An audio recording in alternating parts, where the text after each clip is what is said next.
Good morning. Day 2 ngayon ng crayfish journey ko. Ayan o.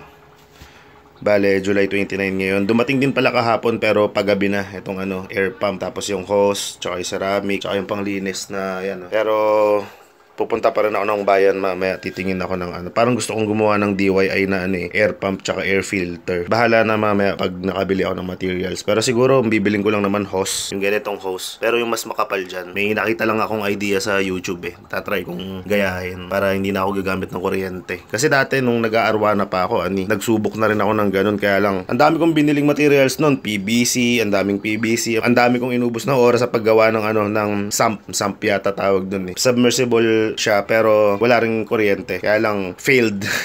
As in failed talaga yung ginawa ko noon kasi 100 gallons kasi na aquarium yun, tas gumawa nga ako ng ng DIY. Kaya lang hindi talaga siya gumana. Nasayang lang yung oras ko tsaka yung pinagbibili kong kung ano-ano. Ayun, titingin muna ako ng materials ngayon. Mamaya na lang. Ayan, nanggaling na nga pala ako ng ng palengke. Bale, bumili ako ng hose. Ito, wool. Ito. Tapos pagkain na rin, bumili ako. Pagkain ng manok to. Kumuha rin ako ng galon. Ito yung gagamitin ko para sumipsip ng tubig from doon. Papasok dito sa butas na to. Binutasan ko na to. Tapos lalabas naman siya dito sa baba.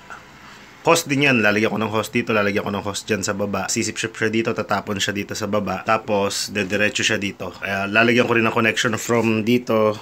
Dyan. Papunta dito.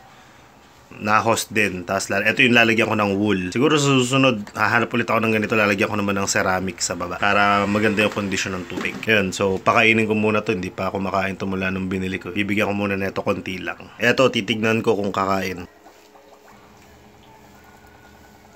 Siguro mamaya pag nag-ikot-ikot na sila, tsaka nila mapapansin yan. Di pa sila gumagalaw. Mukhang nagdadasal pa bago kumain. Ang galing.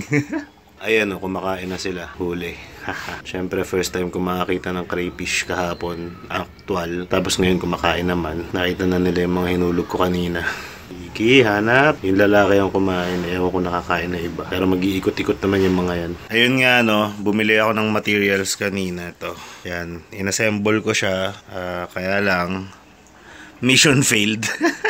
Hindi pala pwede. Kala ko pwede yun. Yung bubuga dito sa baba, hihigop naman dito sa taas from the same batch. Hindi pala pwede. Siguro sa iba tumatalab, pero yung ginawa ko hindi Sinubukan ko kasi parehong ganito kalataba yung hose dyan, tapos nandito isa. Tapos sinubukan ko rin na palitan yung hose nito na mas manipis yung hose na pang ganito. Yan, pang itong hose na to. Hindi pa rin siya humigop pataas. So, back to original plan na na air pump. Tapos nilinis ko na lang. Sinipsip ko na lang yung sinipsip ko ng hose para tumapon yung mga jebs nila dito. Pero syempre, hindi naman ako titigil gumawa ng mga DIY para makasubok ng baka sakaling makachamba. Yun. So sa ngayon, ganyan muna sila. Mamaya dadagdagan ko ng tubig yan. Ayan. Ito, dinagdagan ko na nga ng tubig kalahati nitong 7 liters na wheel. Wala pang kalahati. Mamaya ulit dadagdagan ko. Papataasin ko ng konti kasi meron naman silang air pump na ngayon. Kumain na yung iba. Itong isang nandito, yan. Ayaw niya lumabas. Itong isang babae, labas ng labas. Ito naman, itong lalaki, naaway siya. Nag-aagawan sila dyan sa pellets. Pero magkakasundo rin yan in time. Ayun, nag-fail nga yung plano ko na gumawa ng DIY air pump tsaka filter. Bale, etong male medyo aggressive. Napansin ko lang, binubuli niya yung dalawa. Siguro bibilihan ko na lang ng aquarium to kahit mga 30 to 50 gallons. Tapos ilalagay ko na lahat to para maraming taguan. Kasi kawawa naman, parang unlet nila dito Batcha. Parang naliliitan sila sa lugar, kaya siguro nangaaway rin yung lalaki pag nadadaan yung dalawang babae sa harapan.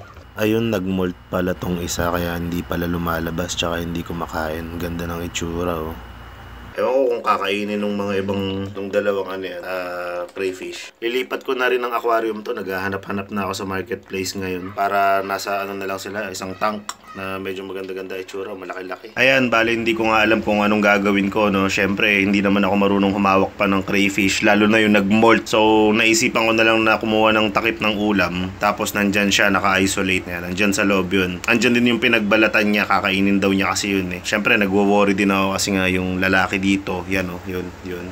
Medyo agresibo. Nung nakita ko nga nag-molt kanina, kinakain niya na yung yung balat. Kala ko kinakain niya na yung isa. Habang nag-molt, kinakain niya, hindi pala. Yung balat pala yung kinakain niya. Tapos yung nag-molt, nandito nga kanina. Nandito sa gilid. Yung video ko kanina. Ngayon, hiniwalay ko nga siya dito. Ayoko rin kasing hawakan talaga eh. Siyempre, malambot pa yung katawan nun. Yun, kakainin daw niya yung exoskeleton niya, sabi nila, para sa calcium. Kaya hinayaan ko lang dyan. Dyan na muna yan. O sige, sa susunod na lang ulit na video,